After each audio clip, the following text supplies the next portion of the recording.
Wah, pokoknya habis nih kusuruh ulang lah kawan. Lihat. Baca kitab kita butuh yang banyak. Nah, jadi di sini dikatakan khilafan li jam'in minhum al-Ghazali wa Zarkashi wa ghairuhuma. Berbeda dengan sebagian pendapat ulama yang mengatakan bahwasannya kotoran yang di bawah kuku tidak masalah. Musamahah, ditoleransi, dimaafkan. Nah, itu sebagian ulama katakan begitu. Siapa di antara ulama yang memaafkan kotoran yang di bawah kuku, artinya nggak masalah kalau ada kotoran di bawah kuku? Di antaranya minhum Al-Ghazali, Imam Ghazali. Jadi Imam Ghazali ini termasuk ulama mazhab Syafi'i yang memang fatwanya agak menenangkan lah, agak meringankan. Dan beliau tuh orang yang dipegangi, julukannya Hujjatul Islam. Nah, julukannya tuh Hujjatul Islam. Jadi ucapannya itu bisa dipegangi, bisa jadi hujjah. Nah, jadi contoh, air sedikit kemasukan najis. Air sedikit kemasukan najis. Kalau hukum mu'tamad di kita, ya benajis, baik berubah ataupun tidak. Imam Ghazali katakan kalau nggak berubah nggak apa-apa, nggak benajis. Itu Imam Ghazali itu. Nah, jadi kalau seandainya selama ini ada yang cemana wudhu pula selama ini? Kayaknya kadang air kamar mandi itu entah terpercik kencing anak, udah ikut Imam Ghazali saja, nggak usah pala diulang, nggak usah pala diqadha. Jangan sampai datang ke rumah kawan melihat, kadang kan ada orang yang WC-nya tinggi kali, embernya sejajar sama WC. Nah, itu kalau ember sejajar sama WC itu gawat itu sebenarnya. Nah, buang air kecil masuk gitu segala macam. Jangan kita bertandang ke rumah orang seperti itu, kita tanya, itu berapa lama kau punya ember dekat WC seperti itu? Oh, udah lama kali lah itu. Ulanglah semua sholatmu. Masya Allah. Apa pula hubungan? Ya pasti terpercik itu. Terpercik itu najis tuh. Perlu kita bilang begini, jangan begitu, tinggikan sedikit embernya. Pakai ember yang agak tinggi biar percikan tuh nggak kena ke situ. Tapi jangan langsung dibilang ulang sholatnya. Kenapa? Imam Ghazali katakan selama tidak berubah tak najis. Tapi kedepannya jangan begitu lagi, ya kan begitu. Nah, Imam Ghazali itu paling mudah. Nah, yang lalu niat menciduk udah kita bahas ya. Niatul ghurfah, menciduk kata Imam Ghazali, usahlah nggak pala lah, udah pakai niat menciduk pokoknya udah begitu nggak masalah, nggak mustakmal lah. Nah, itu Imam Ghazali. Ini lagi ada kotoran di bawah kuku, udah tak masalah kata Imam Ghazali. Jadi terkadang kita juga butuhlah fatwa-fatwa yang ringan gini. Rasulullah itu dikatakan oleh Sayyidatuna Aisyah, ma khayyara Rasulullah sallallahu alaihi wasallam fi amrayni illa ikhtara aisarahuma. Kalau Rasulullah itu diberikan pilihan terhadap dua perkara, Rasulullah pasti akan memilih yang paling mudah untuk umatnya. Itu selalu begitu tuh Rasul. Kalau misalnya begini atau begini, mana yang paling mudah sama orang, itu yang dipilih sama Rasulullah. Nah, jadi supaya nggak kejam kali kita kayaknya dalam beragama ini. Jadi butuh banyak bacaan. Memang begini, tetap yang mu'tamad, tetap yang paling kuat itu afdol dipegangi. Tapi ketika datang orang-orang yang masih lemah bahasanya, motivasi atau semangatnya terhadap agama, mendengar fatwa-fatwa yang kuat gitu, udahlah, payah kali. Nggak usah sholat aja sekalian. Mau sholat aja banyak kali yang begini begitu. Udah, jangan dulu gitu. Nah, kalau kita lihat ini orang mengaji, ini orang yang kuat, memang dia pingin tahu yang paling kuat yang mana, itu sampaikan.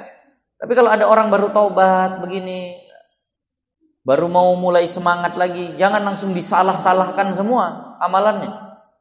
Ini mohon maaf nih, contoh nih. Ini yang sering ditanya ke kita. Kita lihat ada orang sholat mungkin sujudnya kakinya lurus ke belakang, nggak ditegakkan kakinya. Kalau kita kan memang kaki harus ditegakkan. Nampak ya Allah, ini baru taubat nih, tapi berapa lama lah dia sholat begitu?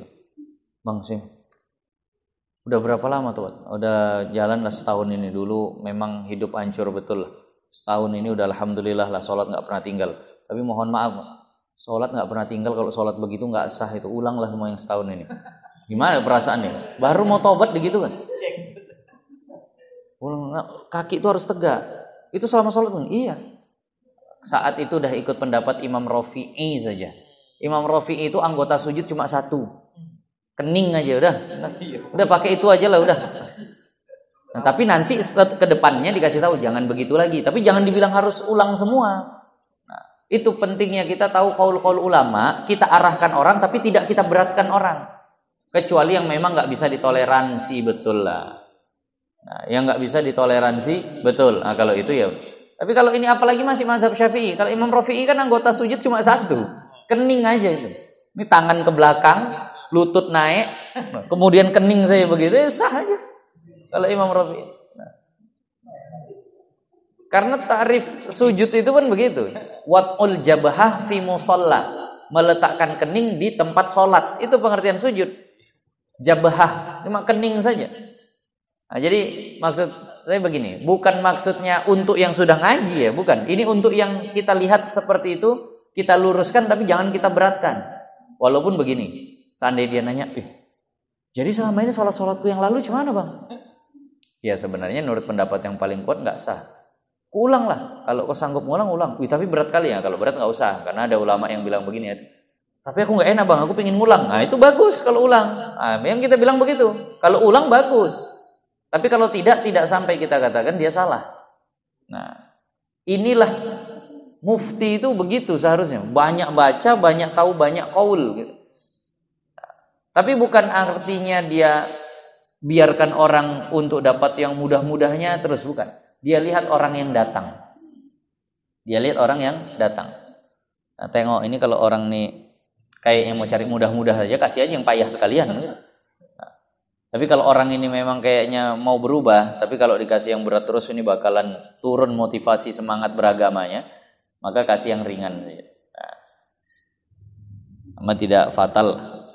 Nah, jadi ulama yang agak ringan masalah kotoran di bawah kuku ini adalah Al-Imam Ghazali dan Imam Zarkashi. Dan selain mereka pun ada. Selain Imam Ghazali dan selain Imam Zarkashi. Nah, itu juga banyak yang mengatakan nggak masalah dengan kotoran tadi itu. Ya. Melapisi, pokoknya sesuatu tadi makanya dikatakan yamna'u wusulal ma' ila lima tahtahu, yang mencegah air untuk sampai ke bawah itu. Tapi kalau najis ya, kalau ini sepakat ulama. Kalau najis ya nggak bisa lah. Ini misal mungkin tanah kering ataupun apalah pokoknya sesuatu yang di situ. Nah,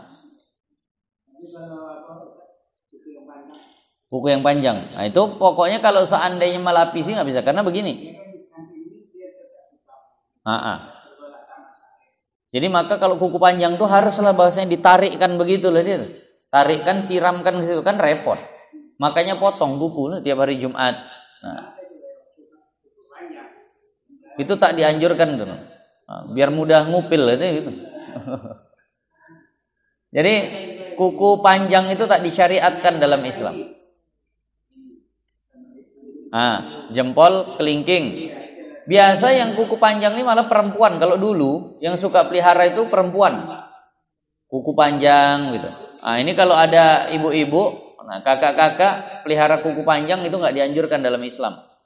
Justru Islam itu suruh potong kuku. Sunnahnya Senin, Kamis atau Jumat. Itu hari-hari yang disunnahkan potong kuku.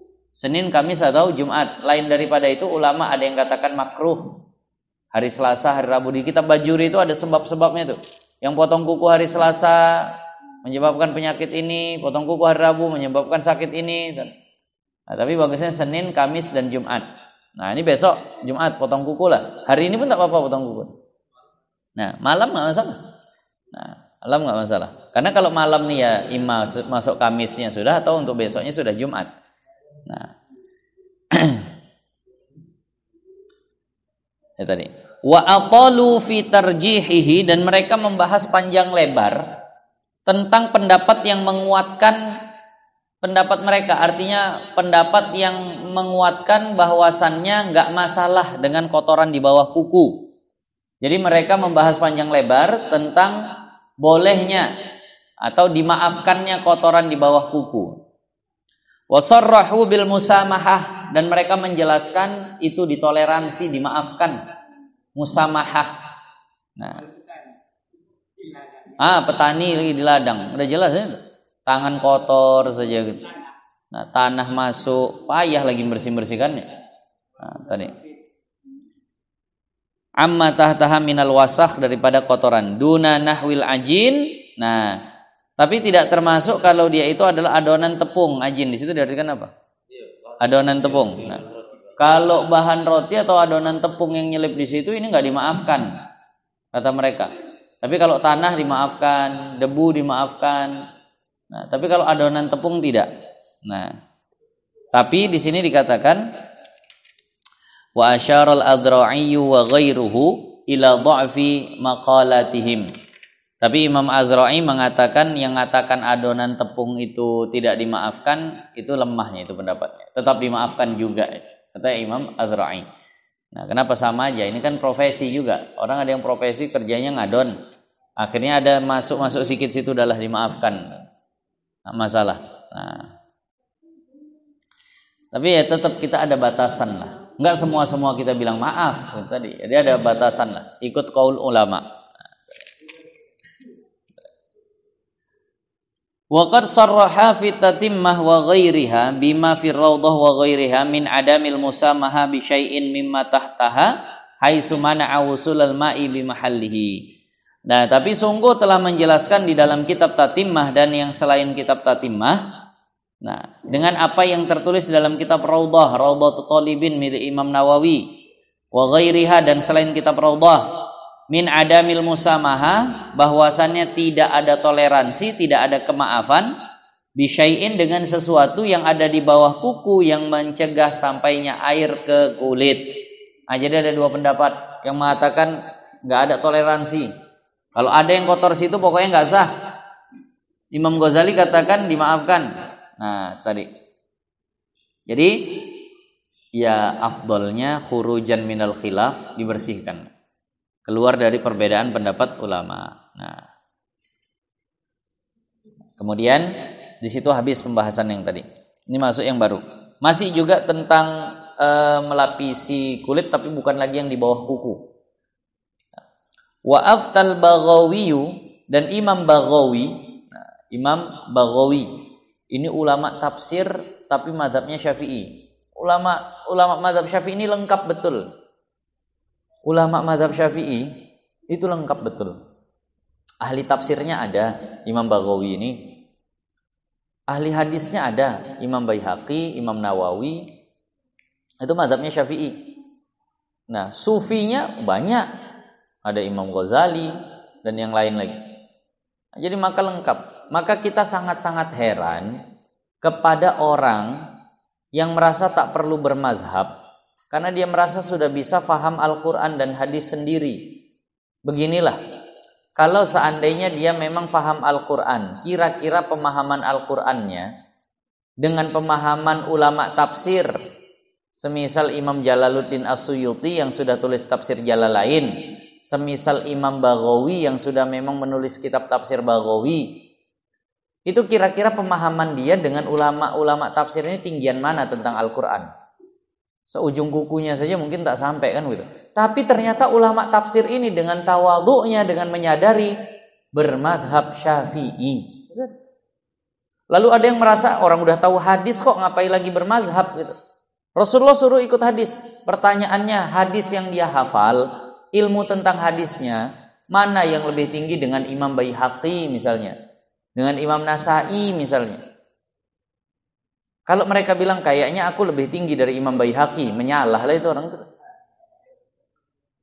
Oh enggak lah, Imam Baihaqi yang lebih tinggi, insya Allah dia bingung lebih. Nah, kalau memang Imam Baihaqi sendiri itu kau akui lebih tinggi, kenapa Imam Baihaqi bermazhab Syafi'i, kau bilang kau tak perlu bermazhab?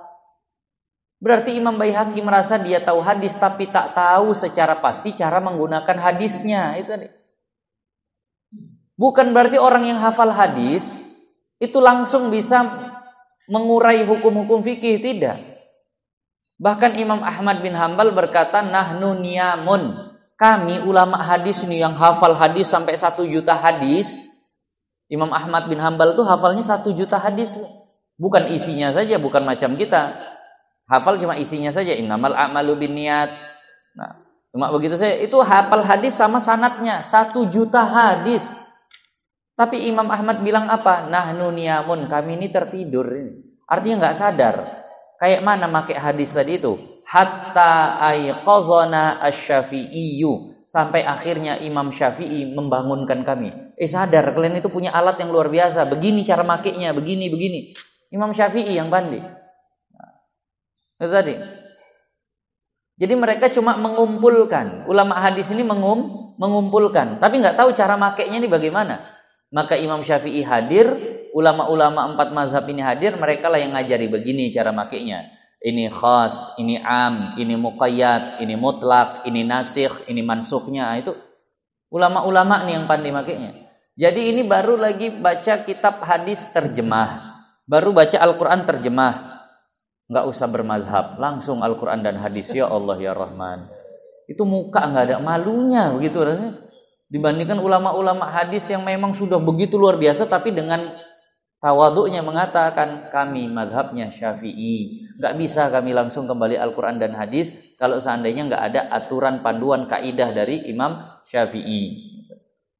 Ini pokoknya ibu-ibu, bapak-bapak, kalau mau tahulah anak kita itu mengaji alirannya benar atau tidak, tanya di Medan sana. Kok ngaji di Medan? Iya. Nah, coba tanya guru ngajimu mazhabnya apa? Oh, kata guru kami dia nggak bermazhab. Udah pindah kok ngaji, bilang. Nggak usah ngaji situ. Itu ciri aliran tak beres tuh kalau seandainya fikihnya tak bermazhab. Udahlah, itu aliran tak beres tuh kalau. Nah, kami langsung Al-Quran hadis saja, Bu. Bisanya guru kalian bisa. Udah setara sama Imam Syafi'i guru kalian tuh berarti. Padahal sama bayangannya aja pun tak ada miripnya. Jadi maka itu tadi Imam Baghawi, itu berkata wa afta al-Baghawi, berkata Imam Baghawi fi wasakhin, tentang masalah kotoran, hasala min ghubarin, yang terhasil dari debu luar nih, kotoran di tubuh nih, yang terhasil dari debu di luar. Bi annahu, dengan bahwa dia itu yamna'u, mencegah sihhatal wudu, sahnya wudu. Jadi kalau di tubuh ada debu, ada kotoran yang sifatnya dari luar, maka ini mencegah sahnya wudu. Bi khilafi ma nasya'a min badanihi, berbeda kasusnya kalau kotoran tadi muncul dari dirinya, daki, keringat kering, jadi daki. Kalau ini enggak masalah. Wa huwal irqul mutajammidun. Dan dia itu adalah keringat yang mengering. Kalau itu enggak masalah. Misalnya habis wudu, tangan digosok, keluar dakinya, banyak pula tuh ngelontoi kalau bahasa Jawa itu. Rontok semua dakinya tuh. Gimana ya ini? Habis wudu tapi ini daki-daki inilah berarti yang terbasuh nih. Kulitnya enggak ada terbasuh. Kalau itu enggak masalah. Tapi kalau seandainya itu debu dari luar, lumpur, lengket di situ misalnya gitu. Karena memang baru jalan dari tempat yang becek, kaki banyak nempel-nempel lumpur. Itu disiram, nggak tembus air ke dalam. Ini nggak boleh. Kalau ini memang tak sah wudu. Tapi kalau daki, itu sah. Salah. Begitu juga nanti apa bahasa kita? Kulit koreng yang kering. Bahasa kitab Arab Melayu di Matlaul Badrin itu keropeng kudil. Keropeng kudil itu bahasa. Jadi itu adalah kulit koreng yang kering. Misal lah tangan kita lecet, kan nanti mengeras tuh. Yang biasa sama anak-anak asik dikopei aja, mamanya marah tuh. Jangan kok kopei aja, tak baik-baik nanti kan itu. Itu yang mengeras itu. Apakah itu dianggap sebagai yang melapisi anggota wudu? Kalau itu tidak, nggak masalah. Itu siram, itulah kulitnya. Nggak mesti dikopei dulu baru habis itu siram. Perih lah begitu. Jadi yang keras-keras itu dianggap sesuatu yang masih bagian dari kulit. Jadi cukup itu saja yang dibasuh. Nanti khamisuha akan datang lagi. Ada 1 jam pula. Tadi janjinya ini 1 jam. Kemudian Minhajul Abidin itu 1/2 jam.